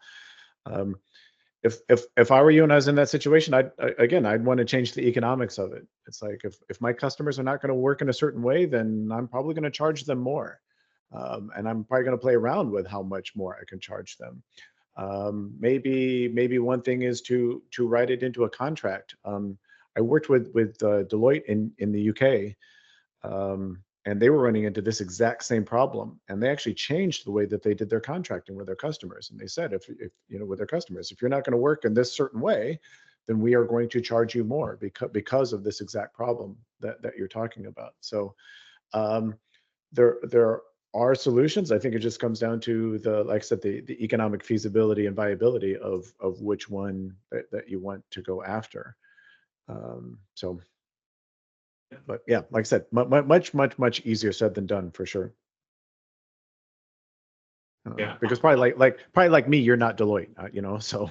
I don't know the English term, but the German term is Schmerzensgeld. Yeah. Yes. Yeah. But, yeah. Money for pain. Yeah. Yeah. Want to add something to it? No, a new topic. New topic. Yeah. And maybe one question, if I may, Dan and Prateek, I would ask back, what drives your decision to pick up like 2 or 3 or 5 or 6 parallel projects from your customers? So why do you do this? what forces you to work the way you do. And if you get to that point, then you can get back to Daniel's advice and say, okay, what can I do? How can you regulate? How can you react to terms that drive me? What hypotheses are behind this acting? Yeah, sadly, it's a good question. I think the nature of the project that I do is probably a lot different than programming or selling software. It's classic change management. So you work with a lot of people that need time to adapt to something that you're trying to change, and that process itself needs time, which is non-predictable. Absolutely not. And yeah, so time is a huge essence that you need to work with and can't really manage, but trying to manage it that way. And yeah, you're so dependent on so many stakeholders, depending on how big the change is, that you are constantly waiting for the client to be ready to implement some part of this change on whatever level you're working at. And because you need to pay your people at the company every month, you need to minimize the risk of that speed, so you get more projects to kind of get more cash flow to minimize the risk on the other end. But still, I think the idea of at some point making the client pay, or like putting that part in the contract that delays are being paid, it's a good idea. It's also difficult to implement, but the thought is great, because you also don't want to lose, like if the people you work with on that project usually are not the people that can change on their company the way they work. So if you make them pay for it, you start becoming the most expensive service partner ever. Yeah, but still, it's a valuable thing to think about, and maybe there are at least like certain leverages or levels where you can implement that to get something out of it. Yeah. Peter wants to add to this. Yeah, just for me, it sounds it's something that's more a single problem. So something for you personally, am I right? No, it's every project, every person that has like everyone in our company and everyone that probably does change management will, I suspect, knows that problem. Yes, that's true. I just asked myself if the getting things done method could be something to look into to be helpful also. Yeah. I have a thought, Daniel and Prateek, about this. Sure. The variability of your customers being ready to start something X is, let's say, uncontrollable. However, your ability to respond as immediately as possible when that signal comes is what you can control. And that's what I might focus on. Like, there shouldn't be no lag, which might mean you to be setting your way of working so that you can immediately respond and try to get as much money in as possible, no delay. The question is, am I able to respond on time to the needs of my customer? And if I'm not, I might change them.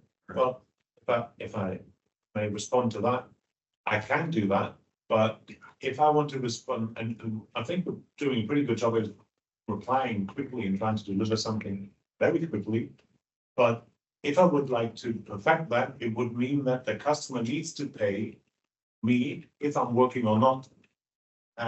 Otherwise, I'm sorry. So if another client calls 10 minutes earlier and has a problem, well, I'm going to work on that problem because I don't know if the next client needs me in the next 10 minutes. Exactly. And that's basically the problem where I run into a resource management problem at my own company.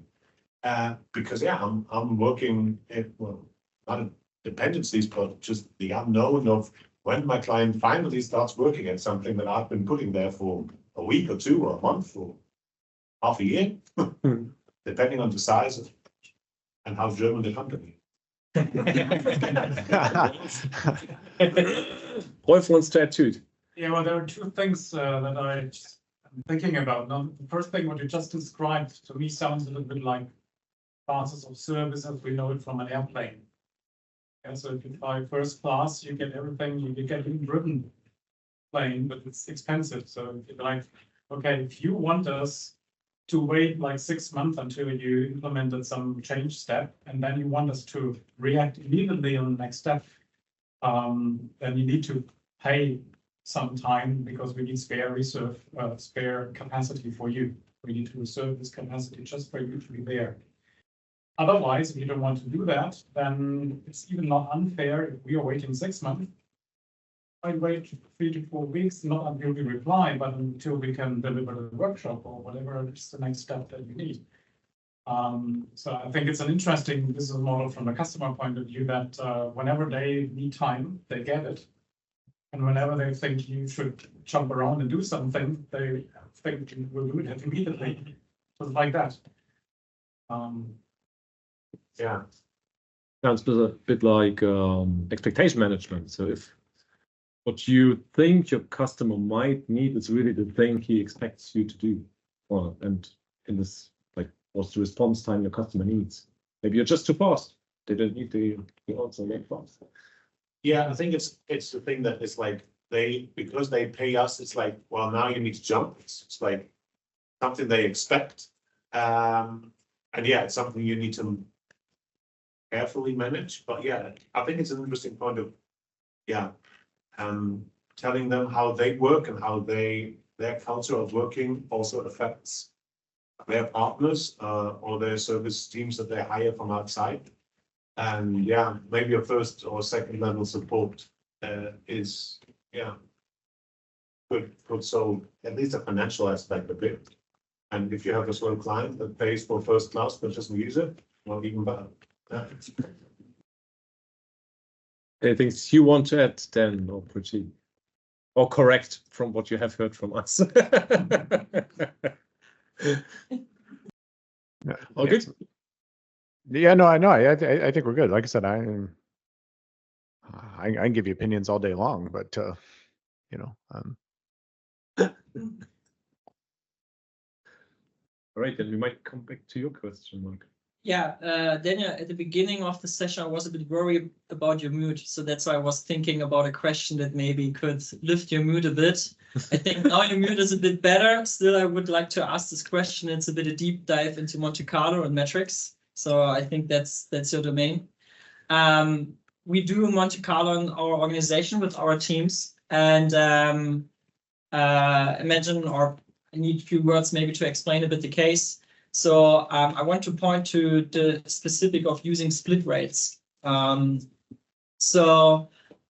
have a team that we measure everything by throughput, so by number of items, and we use Monte Carlo and such. And we also even have numbers for the split rate. So we have about the historical data. We can see how often it was just the one because we just keep that one item, or how many times we even split it up to whatever 20 sub items, whatever.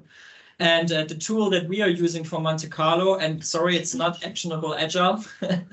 And the tool we are using is using a low and a high value for split rate. Yes. And I'm not sure. As we never really used split rate that often in the past. We just skipped that. There was not a big need to do that, to be honest.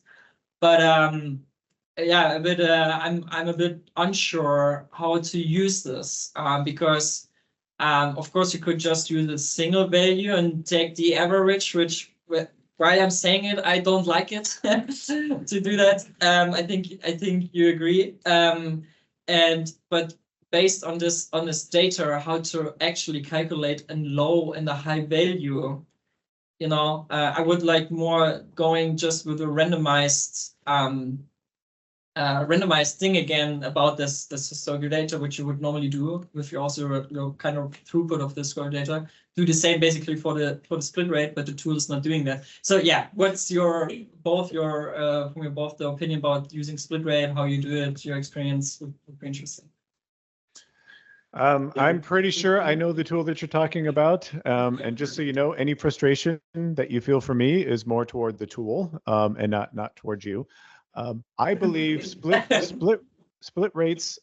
A split rate is probably the story point of Monte Carlo simulation. I think that's. How do I say this politically correct, Prateek? Don't care about that. Just tell us. Just tell us. I don't. In my not so humble opinion, I don't think it's wise to use split rate in terms of your forecasting, and there's many reasons for that. Not least, and I can get into all of them or most of them if anybody wants to.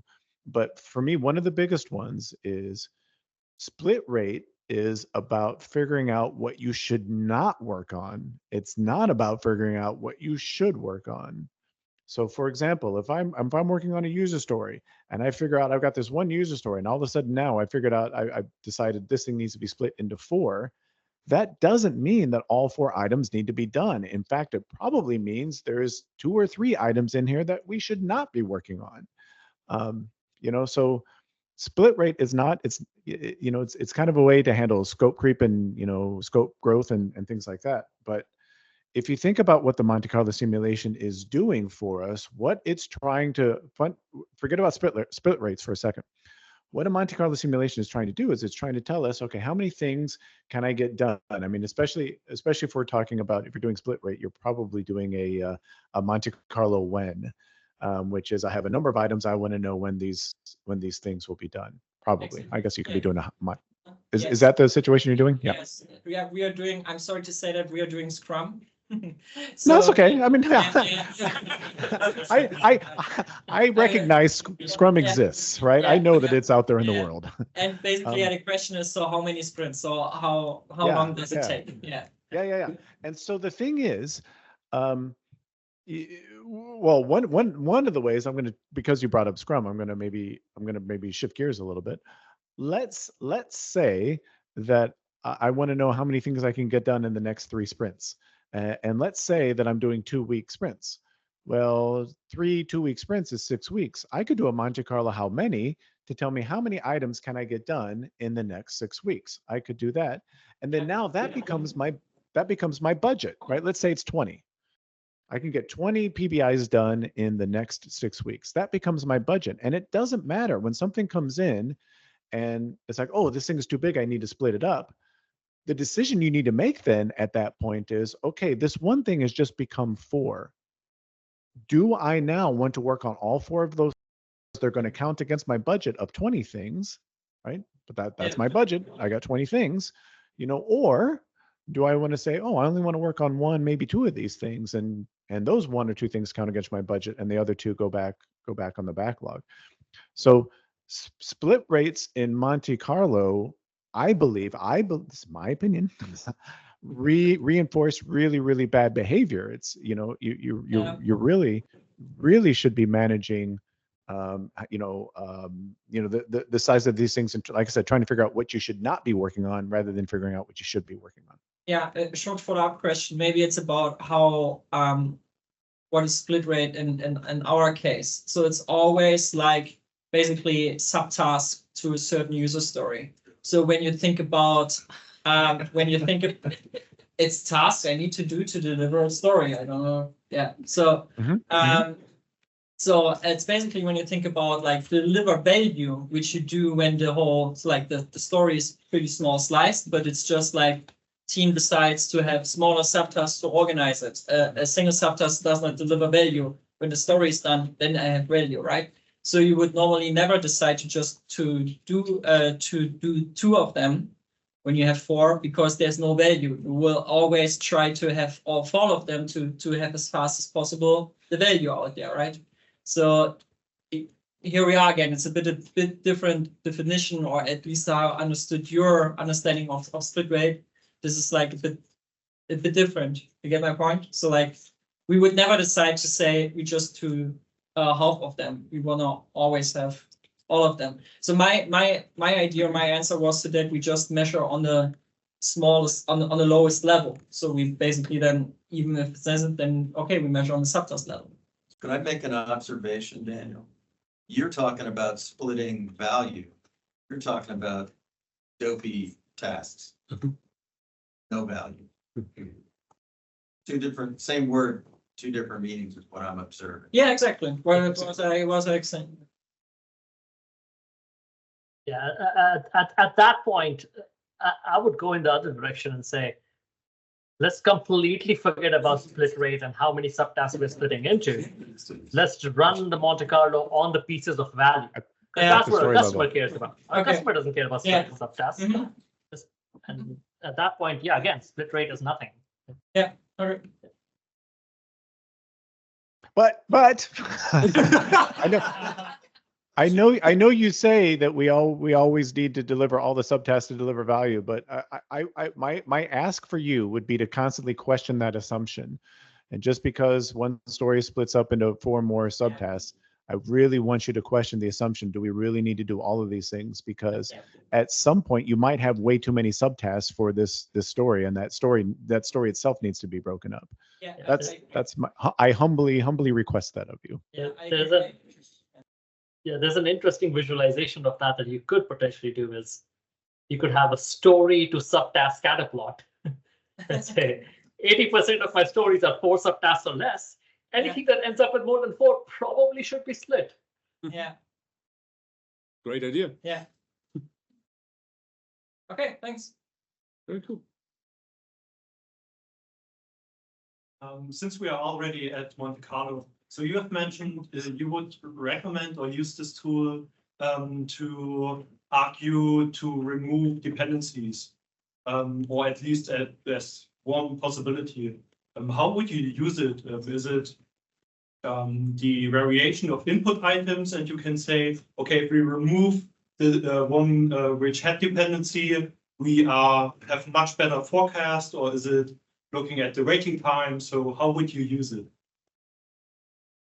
It's your turn to share your screen now, Prateek, isn't it? I mean, it's it funny you should say that.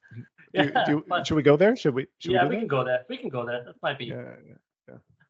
It's kind of heavy, and I'm glad all of you.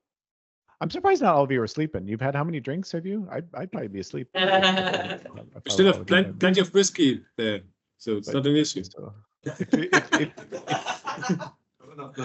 When Prateek pulls this up, I just want you to know there's nothing wrong with your eyesight. It's not that you've been drinking. It's Prateek's user interface. So yeah, I can write decent code. I cannot create good UIs.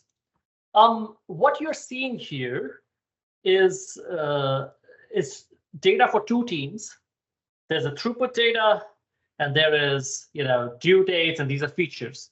So Prateek, could you please zoom in a little bit in your browser? Does this work? Nope, that made it work. It's even smaller. How about now? There you go. There you go. All right, great. Thank you. So we're kind of doing this release planning thing for these 2 teams. These are features that have stories in them, and you can see how many stories they all have in them. And this is throughput for each team. We could essentially run Monte Carlo for both these teams independently, and it will give me some results. It'll say by 6/28, sorry, these are American dates. We have this much probability of getting each of these done. As you can see, as we want to get more features done, more stories done, the probabilities keep going down. So that's the shell of this. Now is when it's going to become harder to see. What I can also do is I can say, oh, this first feature, this B1, it's actually dependent on this A3 feature. So I'm going to say this is dependent on A3. Now we can run Monte Carlo again for both teams at the same time. And this is going to, I'll just show you the result and then explain what that means. When I say simulate again, you see that drop from 99 point something to 0.02 because you cannot start this feature till this one is done. So as Monte Carlo runs across both these teams, it does not start taking away stories for this feature till it knows A3 is done. And that shows that the cost of including that, and if you look at the finishes by date, it is now 7:20. It's now July 22nd. If there was no dependency, that was, June 7th. We can see that one dependency made that go out by a month and a half. So that is how we can see the cost of the dependency. So which probability you are using for meaning done? Is it 100%? Is it 80%? 80% in this case. Oh, okay. Yeah, in this case, it's 80%. Also, if I'm adding the dependency, it's looking on the A3 side for 80%. Yeah, well, that's where it's kind of interesting. This is the reason I went out and created this tool. This is only for training purposes, is because I did not know of a single tool that did this right. The way this is doing it is it's saying what happens on day one for team A and team B. Yes. Run both of their Monte Carlos together, or for day one. Then day two, what happens for both teams? Then day three, what happens for both teams? As you are doing that, it goes, oh, A3 finished. It means I can start B1 now. So it will go and start B1 and then start running that. And it does that thousands of times. I did not know of a single tool that did that. So I was like, I might have to create. So you can have an entire organization, instead of doing Monte Carlo simulation for a single team, you could potentially do Monte Carlo simulation for the entire organization. Go day one, day two, day three. What happens on the first day? What happens to the second day? What happens third day? Run the entire organization thousands of times and then evaluate results. Yeah. Now I got how you have implemented that. So running the simulation of both teams in parallel and not finishing the first one and after one looking at the probability and going to the second team. Exactly. Yeah. Yep. When A3 finishes, I can start B1. Yep. So is this publicly? It's all rights reserved. That's okay. You can take the rights, but I would like to use it.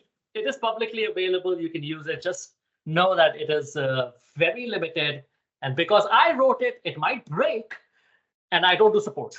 But it's limited. Let's be honest, who really wrote it, Prateek? Who really? It was okay, fine. It was ChatGPT who wrote most of it. But, So, someone had. Prateek, or both of you, are we allowed to spread the link to this tool? Are we allowed to share this? Yeah, we'll share. Dan, do you have the link to the site and the stuff? I was showing a raw link, but Dan has a better link to share. You could also share with me in the Pro Kanban Slack if you like, and then I can share Perfect. with you. So Perfect. Yeah. just make that clear. Will do. Yeah, and so you just use your tool to visualize that on a in general. So you are not going into a company and say, let's look at your past data and figure out what was the cost of this dependency. Yeah, it's because I can't imagine how to do that. Exactly. This is more to say, this is how much dependencies cost you. Again, this is a training tool, not a real day-to-day thing. It's like it goes up to 5 teams. So you can. There's actually literally a button there that says create random dependencies. You can have 5 teams create random dependencies and show the Christmas tree of the green, yellow, red showing up. Yeah. Okay. Thank you. Cool. Still have some time, guys. I was going to say, just because we have a time box of 2 hours doesn't mean we have to take the whole time box. We're here. That we love to talk about this stuff. We'd love to hear the sound of our own voice. So we're happy to chat as much as all of you want. But and we could also talk even longer if you like. We could, but. Yeah. Then if it's all right, so what's your standpoint, like going a little bit away from the metrics, more to like working practices? So I work as a Scrum Master. I have 2 teams at the same time implementing Scrum, then like a peer meetup with other Scrum Masters and stuff. So what's your point of view about having multiple teams at the same time, especially when it's about implementing the framework? yeah, because I struggle with the quality, like having it fast implemented and a good process parallelized in 2 teams, because I have to shift all the time. And so what's your best practice point of view towards that? So should it be 1 team, or is like 2 teams practical in your point of view? Yeah. I mean, if are the 2 teams largely, are they like working on the same product in the same context? Are they doing largely similar things? Not really, or not at all. So it's just from a Scrum Master perspective that you'd want to combine them? Is that what I'm understanding? Yeah, or Kanban coach for me. So it's the best practice experiences you have. So I would say like the value for the company, so they have to pay me. So they would like to have it fastly implemented, but I will be slower doing it for 2 at the same time. Yeah. So would you recommend like doing it with 1 when the first team got some drive, like you implemented Kanban or Scrum, and then start with the next one? Or would you like recommend to do it like in the IT department parallelized, to do it with all the teams at once? So maybe that's a better question. Well, okay, when you put it that way, I mean, I think everybody knows what I'm going to say at that point. You know, yeah, I mean, if that's the case, I would start with 1. The thing is, I'd start with 1 at a time. That's probably what I'd start with. I'd probably keep an eye on whatever team is next, though. If there is somebody on that team who is keen to learn or something like that, maybe get them involved in that initial rollout, you know, as well, to make the transition over to the second team and the third team and the fourth team or whatever is, you know, as easy as possible. I mean, I was just kind of thinking about how we did it at Ultimate Software. I mean, that's kind of how, you know, what we did is so started with a couple teams first, and then kind of did a train the trainer session and rolled it out to multiple teams at the same time. Yeah, it's like at some point, I can't believe we haven't said this, but at some point we end up saying every problem is a WIP problem, because what you're describing is a WIP problem. Of when I work on 2 things at a time or with 2 teams at a time, it doesn't work great. So can we just work on 1 team at a time, get them to a point where they start becoming a little more self-sufficient, and then essentially operate a pull system where we pull the next one in when we have WIP available to pull it. I remember a long time ago, I managed 2 teams, and I very quickly said, this is too much. But the only way that worked was because the first team was up and running pretty well before we get to the second one. But yeah, it's the same agile principles we teach teams. Hopefully we can teach our companies so that it sounds like they need you. That's a good news. So that was actually how Prateek and I met. Is I got a consulting gig at a company called Ultimate Software. My first job was to work with Prateek and another guy and kind of show them this stuff. And I was like, what fresh hell is this? I mean, what did I do wrong in a past life to deserve this punishment or whatever? But yeah, that's how we rolled it out. It was just as you know, much went fun from for me. Yeah, it went from me to the 3 of us to kind of all, you know, all the teams, you know, kind of from there. Thank you. I Saw a couple people refreshing their drinks. Good for you. Good job. Sorry, go ahead. Sorry. Yeah, sorry. I have a bit of that in my head about the scope of the tickets, because like for me, a ticket is like describes some kind of a goal always. So it describes something of outcome which we want to have, and that can have a big scope. And if we count tickets, then it's maybe nice if they have all a similar size, but this is quite like, this doesn't fit in my head. And yeah, maybe you can help.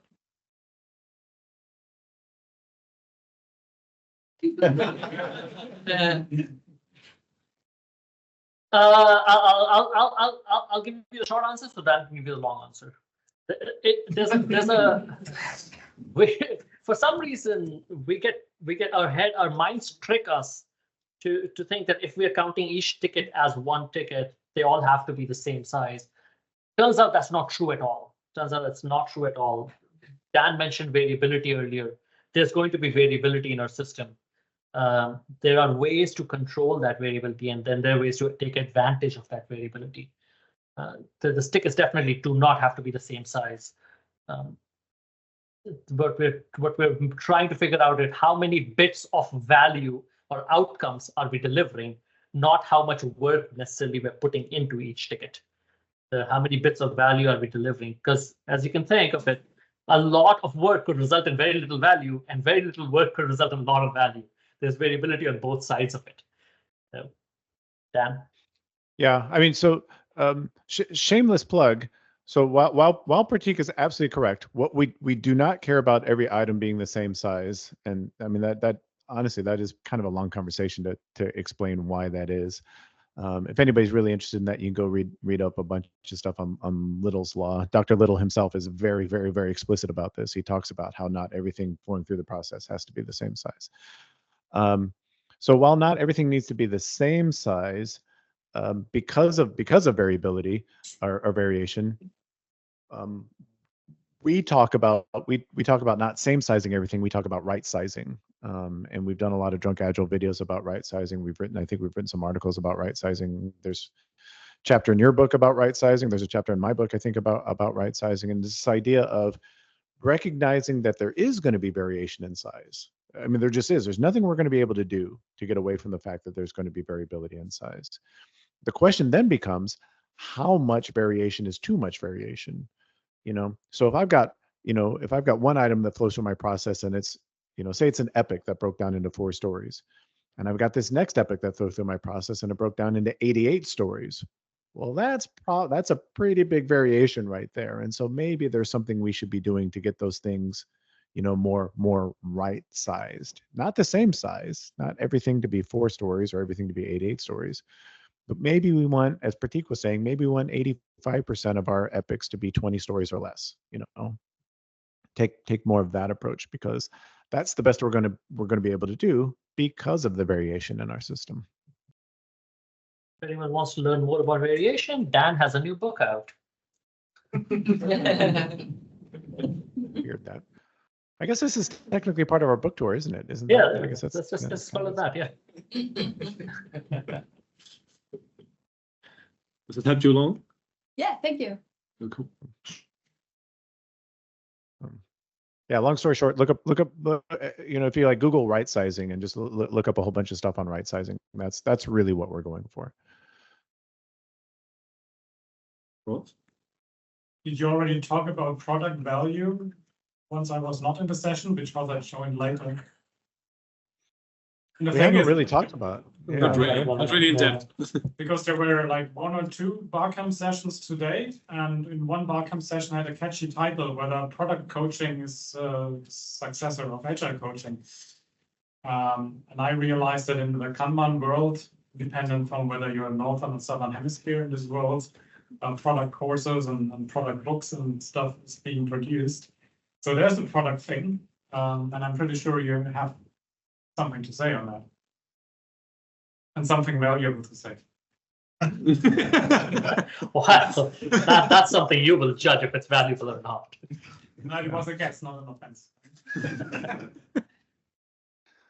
We actually did kind of a session on this at a conference last week, and the points that Prateek and I like to talk about when it comes to product value anyway is so many agile frameworks tell you, especially if your role is product owner or product manager, right? So many agile frameworks want to go out there and tell you that these are the things that you're supposed to do. You're supposed to know what this epic or feature or story's value is. You're supposed to know that. You're supposed to be able to order them so that you're optimizing value. You're supposed to be doing all of these things. What the agile frameworks don't talk about is you're making those decisions. Generally, you're usually making those decisions at a point when you're at maximum ignorance and maximum scarcity, and nobody really talks about, well, how do I take into account the fact that I'm at maximum uncertainty and maximum scarcity? all of these decision-making frameworks, like prioritizing by value, what you need to recognize is, and this is a common theme for everything that we've said along here, is your chances of being wrong are much, much, much, much, much greater than your chances of being right.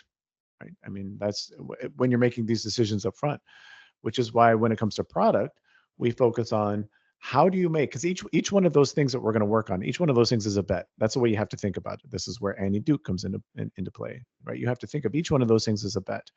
And so that means two things. How do I minimize that bet? How do I make that bet as small as possible? And how do I get feedback on that bet as quickly as possible? Right? The last thing I want to do is make a really, really large bet and then find out, it takes 2 years to find out if I won that bet or not. So when it comes to product value, to me, it's less about being able to determine that value up front, and it's more about how do we accelerate, if I can use that term, Prateek, how do we accelerate that product value through our system? And that's I think this is where almost every framework out there talks about how do you maximize value for your customers. And they do that by trying to estimate value, as Dan was saying. They try to do that by trying to guess at value. I would rather we maximize feedback and learning so that we get to the right value. And you maximize feedback and learning by making the cycle times of your work that you're doing as short as possible. And that also turns out minimizes the bets that Dan was talking about. You make smaller bets, get them out to the customer as quickly as possible, find out if you're going in the right direction. You are, great. You're not, let's cut losses and try something else. It's more about maximizing the learning and feedback leading to maximizing value rather than trying to figure out value up front. I'm not sure if this answers your question, Wolf, but there was another question related to it. I just wanted to challenge that a little bit. I don't want to disagree with you on maximizing getting the feedback quickly and accelerating this process. That I'm completely on board with that. I do want to challenge the idea a little bit that it's pointless to consider guessing at business value, because the whole product idea that I have is actually guessing. It's a complete assumption that this is going to fly on the market. And so I do think that if I have a pitch towards, a vision towards this, it's going to fly on the market, that I have, or I can take an educated guess if this feature is more valuable in improving this, in getting this assumption verified, than perhaps another feature. So I do want to challenge this idea a little bit that it's completely pointless to try and guess for the business value. Let me be more explicit. What we're trying to say is don't sit around and try to put dollar figures to features because you're going to be wrong. But if you have a hunch that feature A is going to prove out something a lot faster than feature B, sure, pick feature A and go for it. It's not what we don't want people doing is spending a whole bunch of time trying to do cost of delay calculations by trying to guess value, trying to guess duration, do all of that stuff. Instead, what's my best bet if I can figure that out in 5 seconds? Let's start working on this thing, prove it out if that worked or not. Okay, then what's our next best bet? There's nothing wrong with that. And this is getting back to Scrum, if I may. In Scrum, it actually says the product owner's job, one of the product owner's job is to keep an ordered backlog. And that's what we're railing against is, if you've got 50 items, and I'm not saying you should or you do, but if you've got 50 items in your backlog, going through the exercise of ordering all 50 is waste. That is like the perfect definition of waste. But if we're talking more, I think what you're saying is we're operating a pull system and we know, hey, we've only got capacity to start one thing. Of these 50 things in my backlog, what's my best judgment of which 50 of those things I should work on? Absolutely. Yeah, that's exactly what you should be doing. You shouldn't be doing, well, like Prateek said, I'm going to do a cost of delay calculation for 1 through 50 and okay, and this one and this one and this one and this, right? No, it's like just in time, 5-minute conversation. What's the next most important thing based on what we know right now? What do we think is right? Pull that in, start working on it, and hopefully we get that thing done very, very quickly so we can find out that we were wrong and let's try again. Makes sense to do. Fair enough. Yeah, thank you. Yeah, there's a whole bunch of, like, what's the word I'm looking for? Collateral, I don't know, whatever, about just this whole practice of backlog management, right? This is like becoming a thing now, and we need to make that die a horrible death before it actually catches on, because backlog management, that's if you're a product owner, product manager, your job is not backlog management. That is not your job. I'm sorry if that's what you're spending your time on, and you know you're probably doing your company a disservice. Anyway, I see we're at time. Yes, we are. Yes, we are. Unfortunately, the time is up, and I don't want to extend it more and not to stretch it too much. As Daniel pointed out, it's a time box, and I believe you have maybe some other things to do. So thank you very much for being here, all of you as a crowd, and for all the questions that you ask. And of course, Prateek, Daniel, thank you very, very, very, very much for taking the time. I gotta do this. Nisha, of course, Nisha. Thank you, Nisha, for being very patient and let Prateek answer the question. And yes, one more applause for you guys. Thank you to all of you. Thank you, Alex, for setting this up, for the invitation. Hopefully, one of these times we'll be able to do this in person with whiskey together. But in the meantime, yeah, would love to be able to get back together and chat with you all at some point in the future. So enjoy the rest of your day, enjoy the rest of your week. Thank you so much for the session, and hope to see you very, very soon in the future. Thank you so much. Thank you. Thanks, everyone.